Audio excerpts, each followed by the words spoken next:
How to edit photos in gallery on Xiaomi.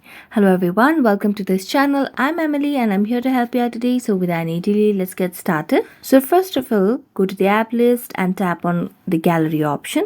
Here you can see the different photos. Now in order to edit the photos, select the photo that you want to edit.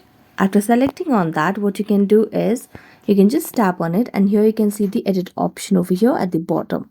Tap on it, and as you tap on it, you can see different menus over here, from crop, adjust, filter, and then adding doodle, adding text, and so on. So you just have to select on whichever option that you want to edit. For example, if I want to add the brightness or something like that, just tap on adjust and you can just maintain the brightness, add the contrast.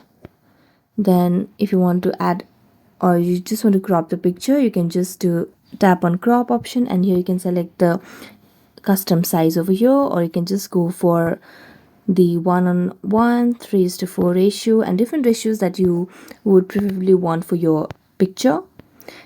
Then after you are done editing, and you can just tap on save option, which is at the top right corner of the screen. So tap on save, and after that it will be saved in your gallery. So thank you so much for watching this video. See you next time.